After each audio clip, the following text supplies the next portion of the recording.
சரீரத்தை ஜீவபலியாக ஒப்பு கொடுக்க இருக்கிறீர்கள்.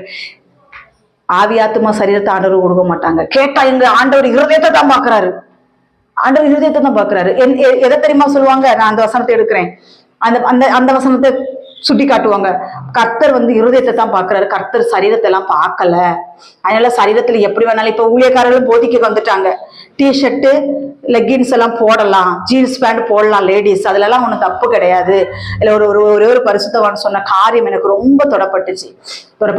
ஒரு சகோதரி போய் அந்த பரிசுத்தவான்கிட்ட போய் கேட்டிருக்கிறார், நான் டிஷர்ட்டும் ஜீன்ஸ் போடலாமான்னு சொல்லி கேட்டப்போ அந்த பரிசுத்தவான் சொல்லியிருக்கிறாரு, நான் உன்னை போட வேண்டாம்னு சொல்லல, நீ போட்டு கொண்டு உன் தகப்பனிடத்தில் போட்டு தகப்பனிடத்தில் போகும்போது தகப்பன் சொல்லுவார், அந்த ட்ரெஸ்ஸை போட்டு நீ வெளியில போலாமா போக வேண்டாமா அப்படி என்று சொல்லுவார். ஏனென்றால் ரோட்ல நடந்து போறோம், நம்ம ஆம்பளைங்க ரோட்ல நடந்து போகும்போது பெண்கள் உடுக்கிற உடைகள் எவ்வளவு அருவருப்பாக இருப்பது என்பது ஆண்களுக்கு நன்றாகவே